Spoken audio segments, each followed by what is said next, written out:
Professor Jayashankar Telangana వ్యవసాయ విశ్వవిద్యాలయం వారు అందిస్తున్న వాతావరణ ఆధారిత వ్యవసాయ సూచనలను ఇప్పుడు తెలుసుకుందాం. హైదరాబాద్ వాతావరణ కేంద్రం వారు అందించిన సమాచారం ప్రకారం ఈరోజు అక్కడక్కడ తేలికపాటి నుండి ఓ మోస్తరు వర్షాలు కురిసే అవకాశముంది.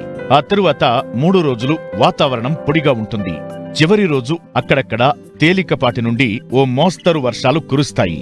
పగటి ఉష్ణోగ్రతలు 28 నుండి 33 డిగ్రీల సెల్సియస్ మధ్య మరియు రాత్రి ఉష్ణోగ్రతలు 10 నుండి 23 డిగ్రీల సెల్సియస్ మధ్య నమోదు కావచ్చు. డిసెంబర్ 15వ తేదీ తరువాత నారు పోసుకున్నట్లయితే వరి గింజ గట్టిపడే దశలో అధిక ఉష్ణోగ్రతల వల్ల సన్నగింజ రకాలలో పగుళ్లు ఏర్పడి నూక శాతం అధికంగా ఉంటుంది. కావున రైతులు ఏప్రిల్ మొదటి వారం వరకు వరి కోతలు పూర్తయ్యేలా చూసుకోవాలి.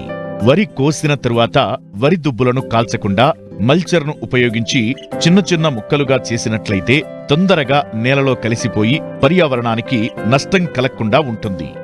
భాస్వరం రసాయనిక ఎరువును విత్తే సమయంలో మాత్రమే వేసుకోవాలి. నూనె గింజల పంటల్లో భాస్వరంను సింగిల్ సూపర్ ఫాస్ఫేట్ రూపంలో వేసుకోవడం వలన భాస్వరంతో పాటు కాల్షియం, గంధకం పోషకాలు లభ్యం కావడం వలన గింజలో నూనె శాతం, గింజ బరువు పెరిగి అధిక దిగుబడులు పొందవచ్చు. యాసంగిలో చలి ప్రభావం నుండి నారుమడులలో నారు ఎదక్కపోవడం, ఆకులు పసుపు మరియు ఎరుపు రంగులోకి మారి కొన్నిసార్లు నారు చనిపోవడం జరుగుతుంటుంది. వీటి నుండి నారును కాపాడుకునేందుకు నారుమళ్లపై ఇనుప చువ్వలు లేదా వెదురు కర్రలతో ఊతమిచ్చి పైన పలుచని పాలిథిన్ షీట్ లేదా ఖాళీ యూరియా బస్తాలతో తయారు చేసిన పట్టాలతో సాయంత్రం పూట కప్పి ఉంచి మరుసటి రోజు ఉదయాన్నే తీసివేయాలి.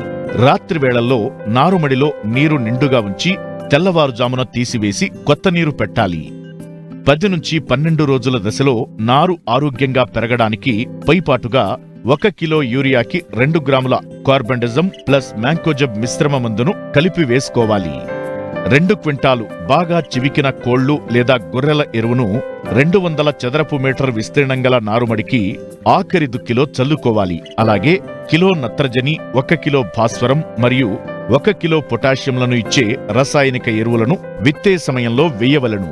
ప్రస్తుత చలి వాతావరణ పరిస్థితులు వరి నారుమళ్లలో జింకు ధాతువు లభ్యతను తగ్గించును. జింకులోప లక్షణాలు గమనించినట్లయితే జింకులోప నివారణకు 2 గ్రాముల జింక్ సల్ఫేట్ మందును లీటరు నీటికి కలిపి పిచికారీ చెయ్యాలి.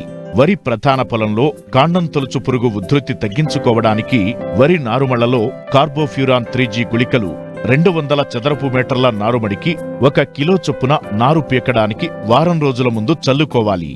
వానాకాలం వరి తరువాత మొక్కజొన్న పంటను జీరో టిల్లేజ్ పద్ధతిలో డిసెంబర్ చివరి వరకు విత్తుకోవచ్చు.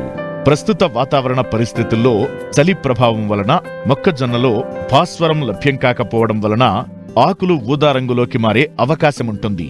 భాస్వరం లోప లక్షణాలు గమనించినట్లయితే నివారణకు 319 లేదా DAP 10 గ్రాముల మందును లీటరు నీటికి కలిపి పిచికారీ చెయ్యాలి.